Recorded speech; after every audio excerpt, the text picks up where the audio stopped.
Saudara masih ingat minggu lalu Anda belajar sesuatu yang penting. Bagaimana seorang itu begitu sulit untuk menjadi muridnya Bapa. Dia harus memiliki satu kondisi hati yang benar.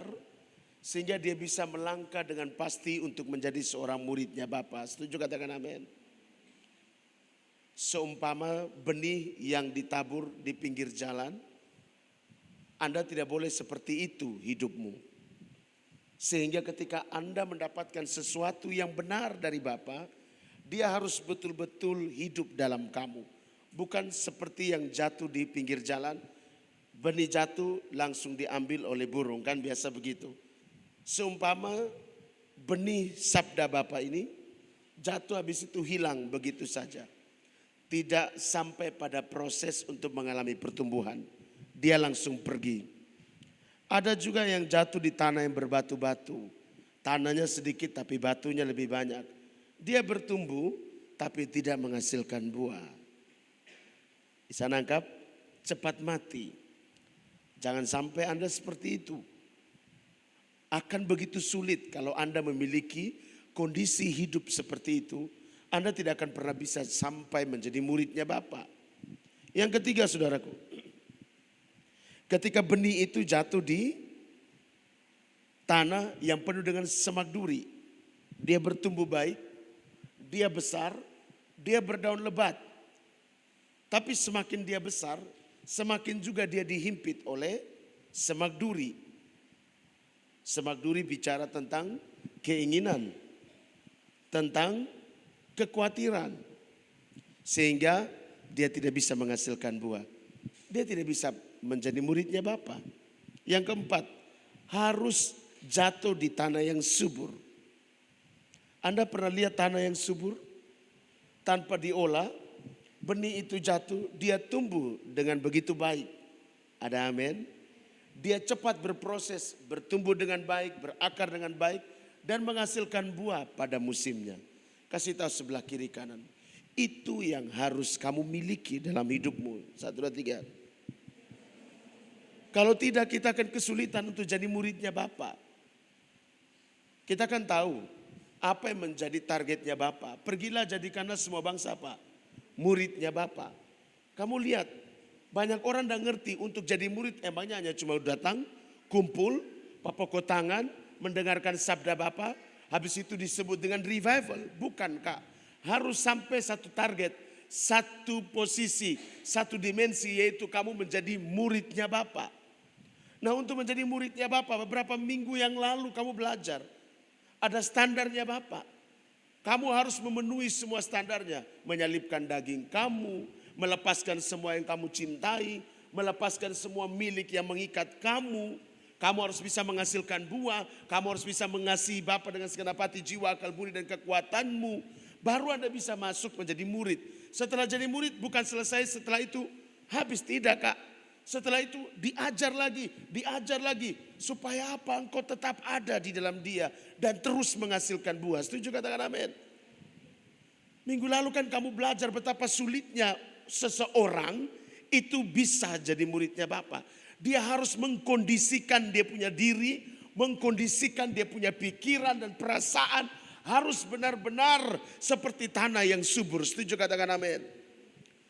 Tidak boleh lagi seperti benih yang jatuh di pinggir jalan, di batu, tanah yang berbatu, apalagi semak-semak duri. Kasih tahu sebelah kiri kanan. You harus bisa pastikan hidupmu, hatimu itu tanah yang subur. 1, 2, 3. Makanya jangan ada yang lain-lain di sini. Kalau sudah coba kamu bisa mengintrospeksi diri. Saya jadi Kristen sekian tahun, saya mengalami tidak terobosan dalam hidup saya. Saya mengalami perubahan dalam hidup saya tidak. Perubahan itu kan menuju kepada yang lebih baik. Itu sudah pasti, setuju katakan amin. Kalau perubahannya menuju kepada yang tidak baik, berarti something wrong dengan kamu. Ada sesuatu yang salah dengan kamu.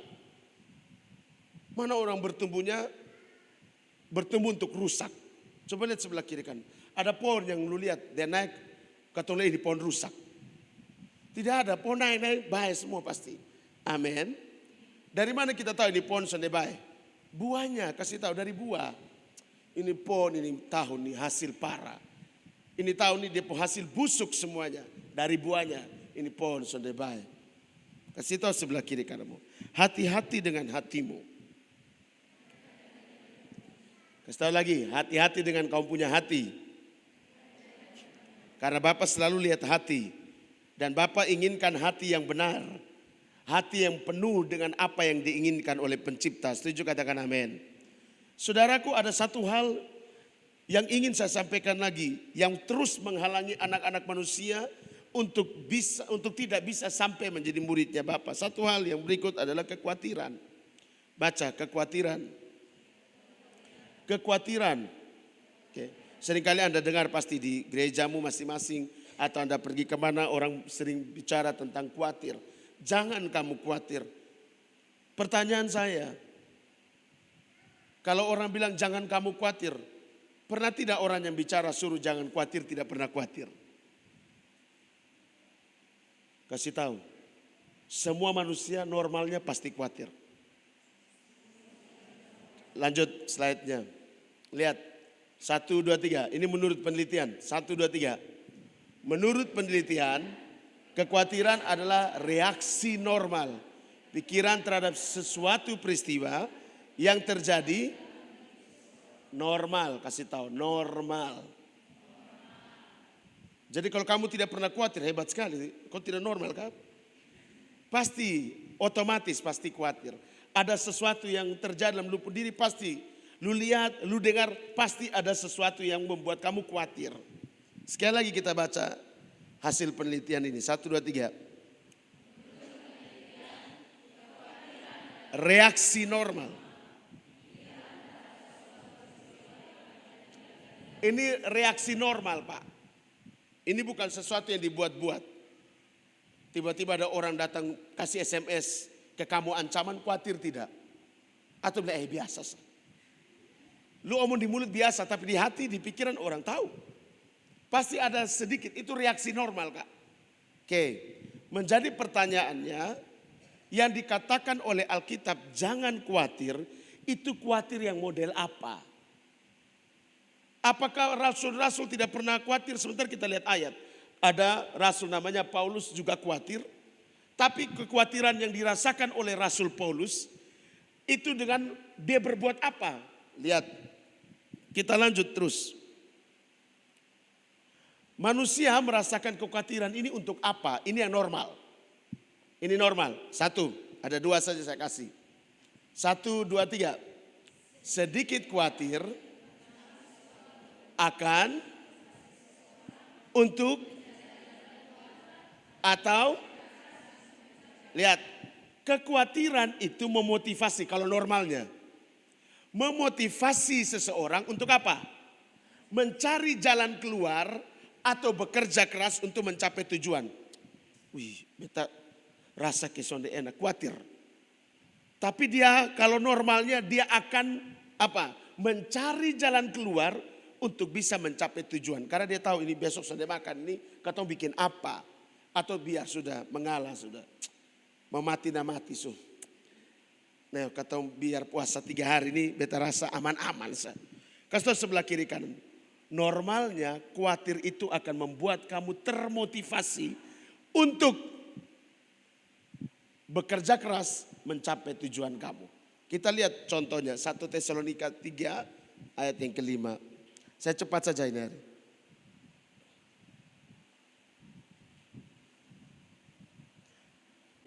Oke, 1, 2, 3. Itulah sebabnya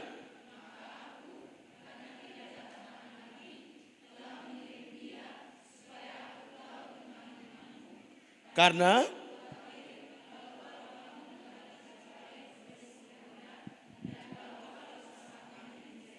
kamu lihat, Paulus tahu apa yang akan terjadi di Tesalonika. Dia khawatir kalau jemaat yang ada di sana dibuat apa? Dicobai oleh si penggoda dan apa? Usaha daripada Paulus ini menjadi, maka apa? Paulus termotivasi mengirimkan seseorang untuk ke sana. Bisa nangkap sampai sini? Jadi dia khawatir jemaat di sana pasti hancur, maka dia mencari solusi. Itu khawatir yang normal. Nanti kita lihat khawatir yang tidak normal itu yang ke mana. Lu Kristen yang khawatir kayak apa? Khawatir ya khawatir, normal. Respon sesuatu, tapi lu bikin apa?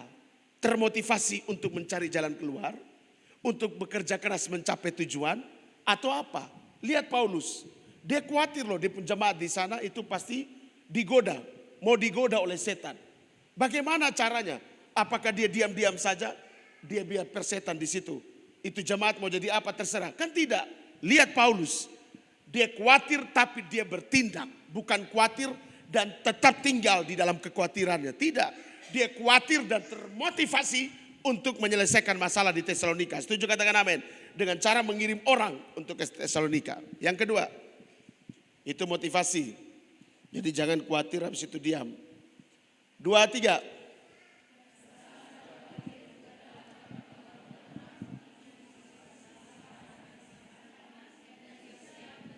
Dan bersiap untuk apa? Menghadapinya. Perasaan khawatir juga dapat membantu orang apa?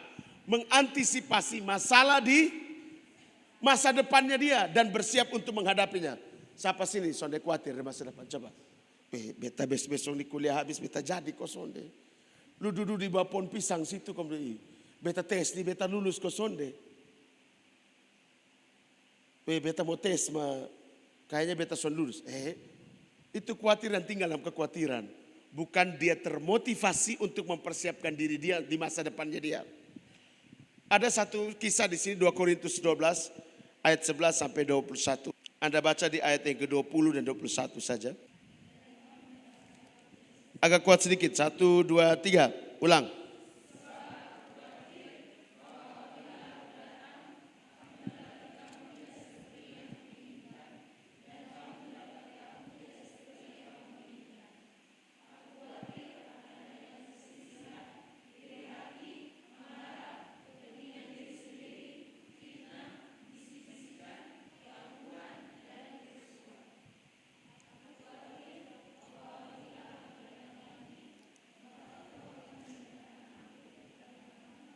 Dan bahwa aku akan berduka cita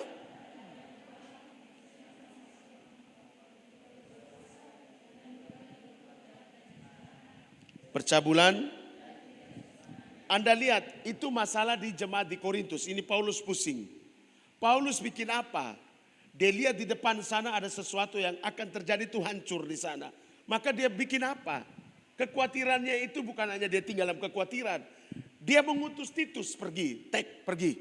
Untuk menyelesaikan sesuatu di Korintus. Kamu lihat, kekhawatiran itu memotivasi orang untuk bisa menyelesaikan masalah. Atau mencari solusi. Bukan kamu merespon kekhawatiran dan tinggal di dalam kekhawatiran itu masalah. Lihat yang berikut. Baca, ini banyak orang Kristen begini. 1, 2, 3. Namun ada banyak orang yang reaksi mereka akan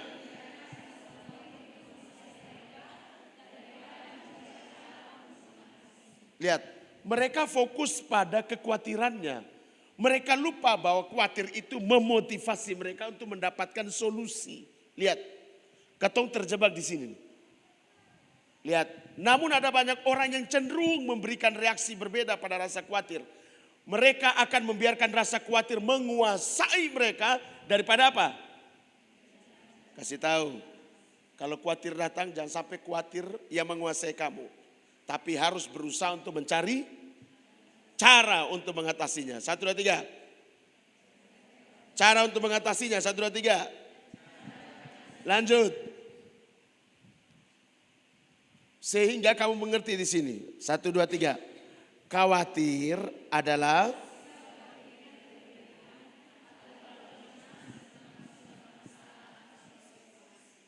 lihat saya. Ini buat kamu mengerti.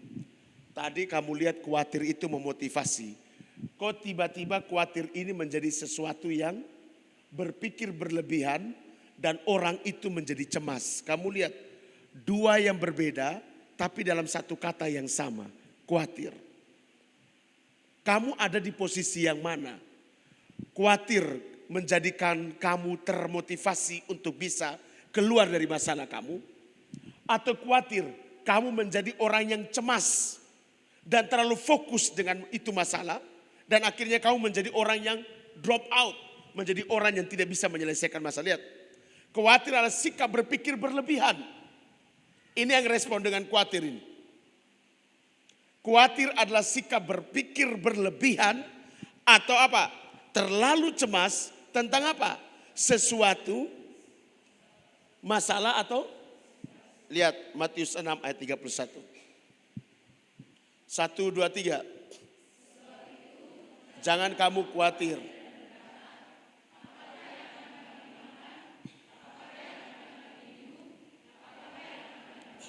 Kamu lihat, don't tanya. Di ayat yang sebelumnya kan bilang ini, kamu jangan khawatir, lihat bunga bakung di padang Tuhan pelihara, burung di udara Tuhan pelihara, lihat. Tapi lihat ini selalu omong, apakah yang akan kami makan? Apa yang akan kami minum? Apakah yang akan kami pakai? Lihat selalu bertanya terus ini masalah. Bukan mencari solusi untuk lu bisa makan, untuk lu bisa minum, untuk lu bisa pakai itu seperti apa yang harusnya lu buat. Tapi bertanya terus, kita makan apa ya? Bisa kosong deh. Beda makan kosong deh ini hari. Coba lihat sebelah kiri kanan. Pernah tidak lu berpikir, bisa ya? Apakah beta bisa kosong deh? Kasih tahu sebelah kiri kananmu. Hati-hati dengan kekhawatiran kamu. Masalah buat kamu. 1, 2, 3. Berikut. Saya lanjut terus. 2, 3. Kekhawatiran biasanya disertai dengan dan coba katakan lagi sekali lagi. 1, 2, 3. Kekhawatiran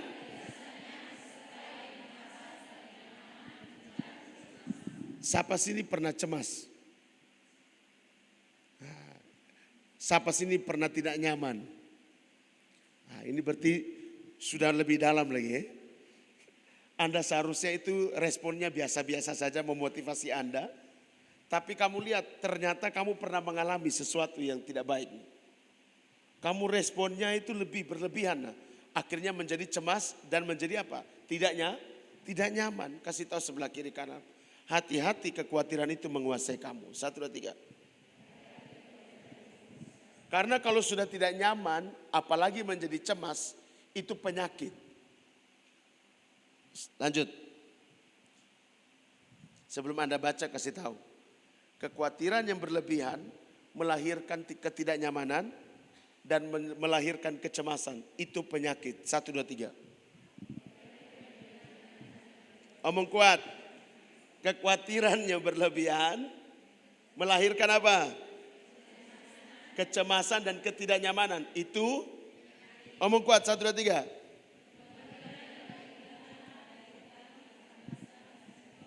Nah, kalau kamu sudah pernah begitu, kamu lihat apa yang terjadi. 1, 2, 3. Sikap ini menyebabkan seseorang apa? Menjadi terganggu. Terus.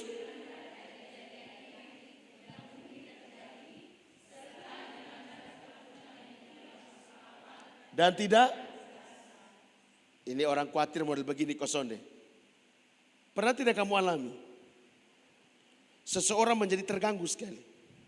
Memusatkan pikiran pada kejadian yang negatif yang mungkin terjadi serta dilanda ketakutan yang tidak masuk akal.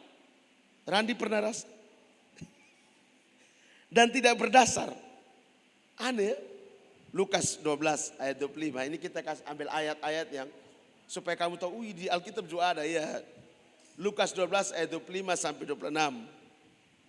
Siapakah di antara kamu yang karena kekhawatirannya dapat menambahkan sehasta pada jalan hidupnya.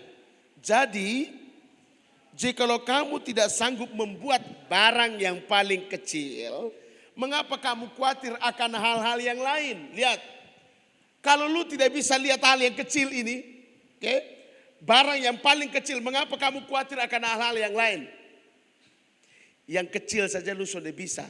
Lu hanya fokus pada hal-hal yang negatif. Kamu lihat hal yang besar sudah bisa, Kak. Kenapa? Yang ada kecemasan. Yang lu lihat itu semua salah semua. Sudah bisa begini. Sudah bisa begini. Kakak khawatir yang berlebihan itu bermasalah, Kak. Itu yang Tuhan benci. Khawatir normal silakan memotivasi kamu. Normalnya manusia khawatir pasti ada lah. Ada amin sampai sini Kak. Tapi kalau sudah berlebihan, jadinya ketidaknyamanan. Jadinya apa? Kecemasan. Berikut, pada kondisi parah, rasa khawatir dapat menyebabkan apa? Kecemasan. Serta panik. Ada yang panik di sini? Kecemasan parah dan panik. Dan mungkin akan menjadi masalah. Ini saya kasih kamu gambaran umum. Kronis bila tidak diatasi, kasih tahu. Makanya khawatir yang penuh atau khawatir yang berlebihan, penyakit. 1, 2, 3. Sekali lagi, khawatir yang berlebihan itu penyakit. 1, 2, 3. Oke, terus lanjut. Habis ini kita akan kumpul. 2, 3. Ketika meningkat rasa khawatir seperti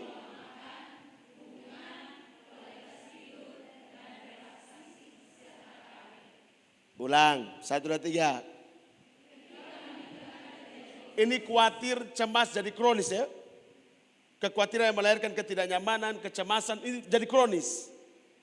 Akhirnya seperti ini. Ketika meningkat menjadi kronis, rasa khawatir dapat mempengaruhi berbagai aspek kehidupan seseorang. Apa itu artinya? Apa itu? Seperti pola makan terganggu, hubungan terganggu, tidur terganggu, semua. Bahkan sampai karir pun kasih tahu. Hati-hati, jangan khawatir. Lanjut terus. Kecemasan dapat mengurangi, omong kuat, 1, 2, 3. Dan dapat seperti, nah, jadi orang tukang rokok, minum mabuk itu orang cemas semua. Kasih tahu sebelah kiri kanmu, hati-hati. Oke. Orang-orang mulai begitu bahaya. Maka dia hidup seperti Amsal 12 ayat 25. Baca. Kekhawatiran dalam hati membungkukkan orang. Kayak orang, tahu orang bungkuk? Sun bisa bikin apa-apa. Ayat Amsal 25 ayat 26. Seperti mata air yang keruh dan sumber yang kotor, demikianlah orang benar yang di hadapan. Hati-hati kamu orang yang percaya. Jangan sampai khawatir yang berlebihan, yang melahirkan kecemasan, yang melahirkan apa? Ketidaknyamanan. Kalau sudah kronis, seluruh aspek lupung hidup kacau balau semuanya. Khawatir itu normal Kak. Tapi kekhawatiran itu engkau harus rubah menjadi sebuah motivasi untuk engkau bisa mempersiapkan dirimu atau untuk mencari solusi dari sebuah masalah. Setuju katakan amin. Jadi jangan sampai khawatir. Amin.